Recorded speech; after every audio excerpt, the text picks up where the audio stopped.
President, what's your message to the holdouts? Well, it's not a question of holdouts. We have a tremendously unified party. I don't think we've ever had a party like this. There are some people that want a couple of things that maybe I don't like or that they're not going to get. But I think we're going to have tremendous, not luck, we have tremendous talent. This man has done an incredible job as Speaker. You know, we had a majority of 1. We were 1 heart attack away from losing the House, okay? Now we have 7. That's a big, because we won some elections, as you probably noticed, and we're going to win a lot of elections. We have an economy that's roaring. We took out 5.1 billion. If you take a look, 5.1 trillion with a T, not a B. 5.1 trillion out of the Middle East. They're investing more than that. It's going to be ultimately more than that. But 180 wide-body Boeing aircraft. They're spending money at levels that nobody's ever seen. Usually a president goes for a trip and he loses money. In other words, he gives money. We went for a trip and we took out $5.1 trillion. Nobody has ever seen anything like it, and that's just the beginning. So I think we're a very unified party. The Senate's doing great. John Thune is doing fantastically. He's a great guy, and we're going to have a bill, the one big beautiful bill. I think it's going to be the biggest bill ever passed, and we got to get it done. Tremendous tax cuts for people, tremendous incentives, tremendous regulation cuts. All these regulations that are so horrible. And now you find out find out what happened, because Biden, look, it's a very sad thing what happened, but we're going to start looking into this whole thing with who signed this legislation. Who signed legislation opening our border? I don't think he knew. I said there's nobody that can want an open border, nobody. And now I find out that it wasn't him. He auto-penned it. Who was operating the auto-pen? This is a very serious thing. We had a president that didn't sign anything. He auto-penned almost everything. He opened the borders of the United States of America. And I kept saying, who would do such a thing? Allowing criminals to pour in from all over the world, not just South America, all over the world. They came in from Africa, they came in from Asia, they came from the Congo. The prisons in the Congo in Africa, these are rough people. The prisons from the Congo are empty. You know where they are? They're in this country. Who would sign this? Nobody would sign it. No sane person would sign it. You know who signed it? Radical left lunatics that were running our country, and the auto-pen signed it. And they didn't want him, and they were disappointed in getting him because they wanted Bernie Sanders. And then after about 2 weeks, they said, wait a minute, this is a gift. He'll do anything. We're going to use the auto-pen. And they used the auto-pen and everything. He didn't approve this stuff because when Joe Biden was with it, he would never have approved it. You take a look, he would have never approved open borders. Go ahead, another one. Are Republicans still grandstanding in your view? Oh yeah, sure. You have a couple that will grandstand, but I think even the grandstanders should. Look, the alternative is a 68% tax increase.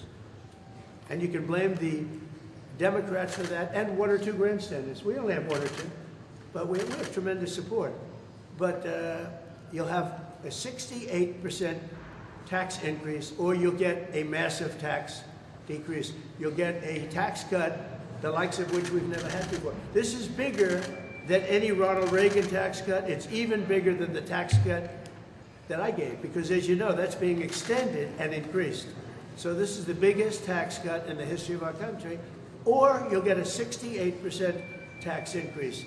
And if that happens, I mean, what Republican could vote for that to happen? Because there wouldn't be a Republican much longer. They would be knocked out so fast. But we're going up to details. This is I'm a cheerleader for this party, and I'm a cheerleader for the country. Much more importantly for the country. But I'm a cheerleader for the party, and we're going to go up, and I think we're going to have a very good discussion. There are 1 or 2 points that some people feel strongly about, but maybe not so strongly. On one of those points, do you consider some of the proposals on the table in co-pay and provider tax as a benefit cut? How are you viewing those? No, we are looking at one thing. We're not doing any cutting of anything meaningful. The only thing we're cutting is waste, fraud, and abuse. With Medicaid, waste, fraud, and abuse. There's tremendous waste, fraud, and abuse. There's incompetent things put in. We have illegal aliens that are multiple killers with multiple murder records getting Medicaid. I don't think anybody minds if we cut that. The Democrats, on the other hand, are going to destroy it because they're going to leave these people on. We're cutting three things: waste, fraud, and abuse. We're not changing Medicaid, and we're not changing Medicare, and we're not changing Social Security. And if I wanted to do those things, I would have done it during my 4 years that we were. Mr. President, what's your message to your fellow New Yorker Republicans who are hung up on the SALT issue? Well, SALT is a very interesting thing because the governors of New York and Illinois, you know, the big JB is going nowhere. Probably right now he could be the worst governor in the country. But Illinois and Gavin Newsom, those are the people that want this. And they're Democrat states. They're all Democrat states. You know, Ronald Reagan tried very hard to get this passed, was unable to do it the way we have it, where basically everybody's treated equally. He tried it so hard, and he never got it done. He was always disappointed. He never got it done. We got it done. Now people want to change it. So we're going to be talking about that. But the biggest beneficiary, if we do that, are governors from New York, Illinois, and California. And those governors are the ones that blew it because they weren't able to get it. So I think we're going to be explaining that. These are all very blue states that I don't really believe. If we had honest elections, I don't actually believe. I think I would have won California. I would have won New York. I even think I would have won Illinois. I think we have to, you know, we're going to start this after. I was talking to Mike, and again, I'm his biggest fan. I love this guy. He's the only guy who could have walked in with a one. Think of it. You can't be a guy like me and have a one majority. You have to be a guy like him, a nice person. He's very religious. He prays. He's a man of God. And so am I, but he's really to a new level, I will tell you. He is a great guy. They love him in Louisiana, and they love him in... That's the only kind of guy. Somebody said, oh, well, we want somebody that... If you put a certain personality in there, you would have never... Look at what he got passed. What he's gotten passed. And just so you understand, he's getting this passed too. And I don't think there's anybody I could give you guys that is so tough. You guys would run if you ever looked at him. If you ever saw some of these guys, you would not ask him questions you'd be afraid to. This guy did something that I don't think there's anybody that's more well-suited to be Speaker of the House, especially in a case like this. Remember, we had a majority of one for 6 months, and that was a very frightening thing because the Democrats have really hurt our country. And we are going to go into very much, remember what I said, the auto pay. This government was illegally run for 4 years. Thank you very much, everybody. Mr. President, should Republicans that hinder this bill be primary? Possibly. Possibly. We'll have to see. I think we have a very, very united party. This man has done a fantastic job, and so have you, Lisa. But this man has done a fantastic job. He's a real unifier. I don't think anybody else could have done it. We had, I just said to your cohorts downstairs, we had a majority of one for a period of 5 months. And he kept it together, and we actually passed things. And nobody else could have done it. He's done a fantastic job as Speaker. We have a very, very unified party. Remember, we had one, and now we have 7. We won elections. We won elections. And we're going to win a lot of elections. The economy is big. I just had my highest poll numbers ever. And we had a big trip to the Middle East. We took in $5.1 trillion. We brought it back to our country. 180 Boeing aircraft are being built now because of that trip, and many other things. That's the least of it. The economy is doing great. The stock market's higher now than when I came to office, and we've taken in hundreds of billions of dollars in tariff money, and we've had no inflation. You know, they kept saying inflation. There's no inflation. Groceries are down. Gasoline is way down. Way down. Everything is down. All energy costs are down. I'll tell you, to me, maybe the most respected thing, you saw the way they respected me between Qatar and Saudi Arabia and UAE, probably the richest, certainly the richest of their type nation, great places, unbelievable amounts of money. They respect our country again. They were going to go to China. China was going to take over those countries 100%. They were dealing with China because they weren't treated right by the last administration. And they have tremendous economic power. They have more money than anybody. We probably have more money, but we have other things that they are very, very, they are very cash rich, to put it mildly. and they're spending 5.1 trillion. Probably it's going to be 7 trillion by the time we stop. And you know, somebody said every other president goes and leaves and spends money, gives other countries money. I'm the only one that goes and takes money back.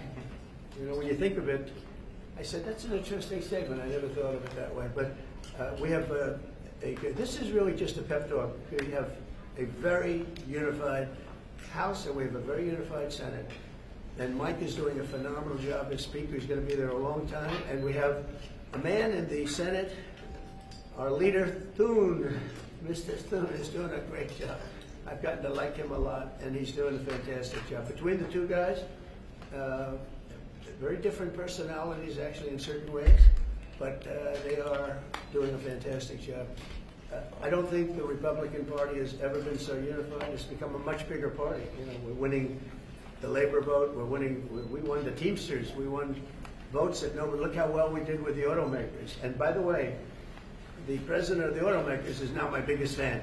He said he did tariffs. Do you know how many auto plants are being built now in this country because of the tariffs? 3 just announced yesterday that they're building. There's a revolution going on, a positive one, in our country, and I love it. And we're doing really well. Do you want the negotiations to be over now? Which negotiation? Over this bill. Oh yeah, well it's going to be. We're going to be putting it in soon, and I think we're going to have great support. Are you going to We're going to make a couple of tweaks. I mean, we don't want to benefit Democrat governors, although I would do that if it made it better. But they don't know what they're doing. So You you know, want they're to radical. We don't want to do any damage to a state. We want to help all the states, but we have governors that are from the Democrat Party. Let's say New York, Illinois, big ones, and let's say Gavin Newsom, who's done a horrible job in California. You know, we want to benefit we want to benefit Republicans because they are the ones that are going to make America great again. The Democrats are destroying our country, and you see that with the past administration, with an open borders policy that allowed 21 million people into our country, and many of those people are stone cold murderers, killers, and trouble. Yeah. There's Mr. never a President, question what are you for. planning to tell the fiscal hawks who want to build Say it. this? What are you planning to tell the fiscal hawks who want to delay I'm a this? fiscal hawk. They don't think this has enough spending. I'm a bigger fiscal hawk. There's nobody like me as a Thomas fiscal hawk. Massey said this adds more deficit than Biden did, and this bill kind of. Because we have to fix the country. Do you think that Thomas Massey is correct in saying that this is adding Biden level No, spending? I don't think Thomas Massey understands government. I think he's a grandstander, frankly. He'll probably vote. We don't even talk to him much. I think he should be voted out of office. And I just don't think he understands government. If you ask him a couple of questions, he never gives you an answer. He just says, I'm a no. He thinks he's going to get publicity. And you have that. You have that. They've got some too. Go ahead. Mr. President, on Medicaid, do you want work requirements phased in next year? Do you think Here's that's what I want possible? on Medicaid. We're not touching anything. All I want is one thing. 3 words. We don't want any waste, fraud, or abuse. Very simple. Waste, fraud, abuse. Other than that, we're leaving it. Medicare, we're leaving it. All we're after, and this is for the good of it, is a lot of waste, fraud, and abuse. That's all we're doing. We're not touching it. The Democrats are going to destroy it. Thank you very much. Mr. President, do you think you'll be able to convince Chip Roy and Ralph Norman to vote for this bill? We're not taking Medicaid. There are conservatives in this room who want to go further on Medicaid. Waste, fraud, and abuse. That's all the cuts we're doing. Thank you very much. Mr. President, Andy Harris said you didn't convince enough people to vote for the bill in there. He said you didn't adequately convince enough people to vote for the bill. What was the expression you used now? Andy Were you Harris- embarrassed? Is that No, what it you said Andy Harris said that you didn't adequately convince enough people to vote for the bill. The House Freedom Caucus. You mean hearing. after this speech? You After mean? this speech, that's Oh, what you yeah, I think said. so. Well, what do we see at the voters? I think it was a great talk. It wasn't a speech. We talked about things. Who do you work for? Notice. Who? Notice.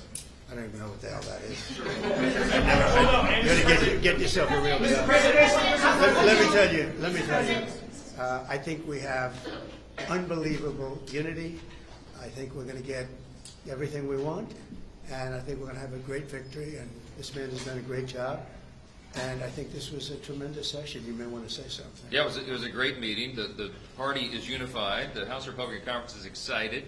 Multiple standing ovations. They love this president. The people back home love what he's doing. It's historic, and everybody understands the scope and the meaning of this. If we do not accomplish this mission, every one of you, all the American people are going to have the highest tax increase that you've ever had. And among the debt ceiling cliff that's approaching and all the other problems, this is the bill to do it. I think we're going to get it done, Mr. President. The Democrats want to raise your taxes. If this doesn't work, if this doesn't get the numbers that the Republicans want, and I think it does, I think it's all Republican vote, the Democrats are going to be raising your taxes by 68%. And they will not do the, we're going to have an 85% cut in drug costs.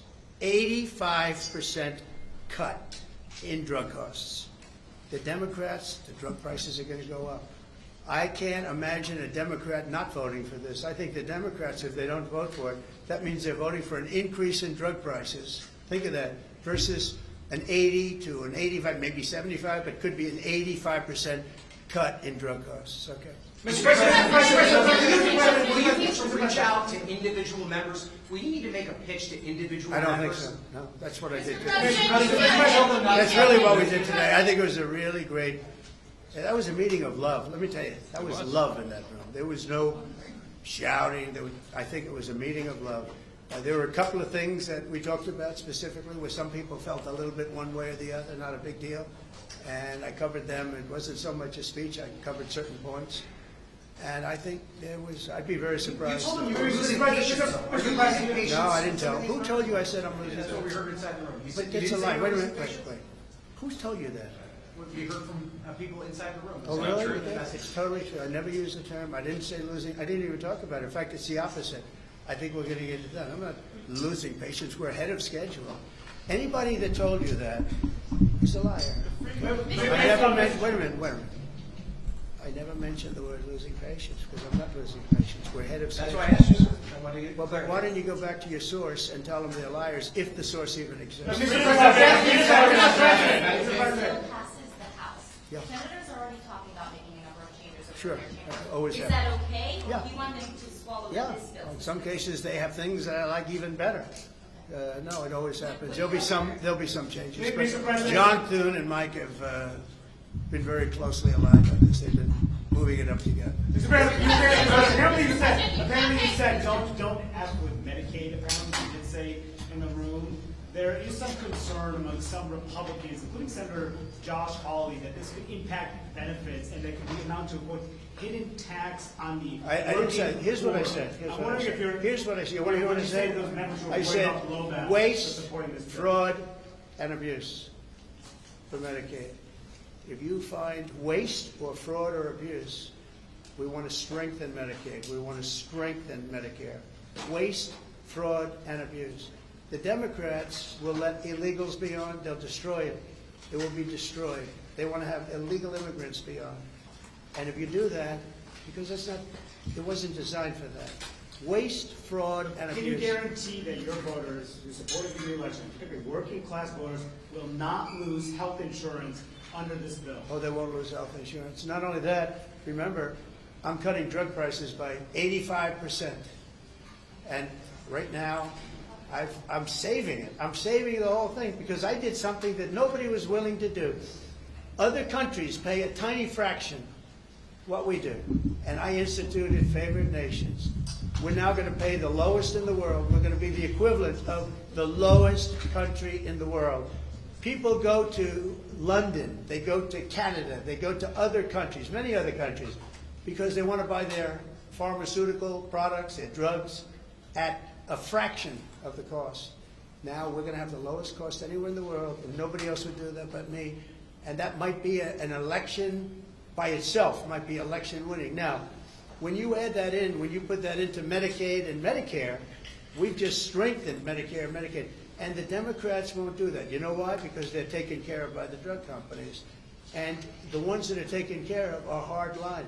Some Republicans get money from drug companies, and that's okay, because they're okay with it. I talked about it. The drug companies take care of everybody. It's the biggest lobby, most powerful lobby in the world. There's no lobby like that. But the Republicans are okay with it. Not only okay with it, they love it. It was time. So we're going to cut drug prices from 75 to 85, in some cases even more than that. You know, I was telling the story that, and some of you were at that news conference. I gave a news conference where I was the first one in 18 years to cut drug costs for the year. and they were like a quarter of a point to half a point less. And I was very proud of that.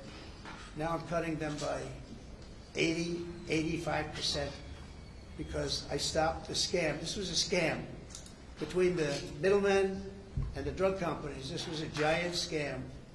And by the way, and other countries, because other countries fought for this. This was a giant scam, and we're not going to have it. So remember this. Go back and tell your people, if you'd like to, that the Republican Party is cutting the cost of drugs by as much as 85%. Not 8%, not 5%, not 1%, 85%. And you're going to have the lowest drug prices anywhere in the world, because I'm doing favored nations. And it's all done. I signed it. And the Democrats will unsign it, and the drug prices are going to go up. And I think on that issue alone, you can't lose an election. Mr.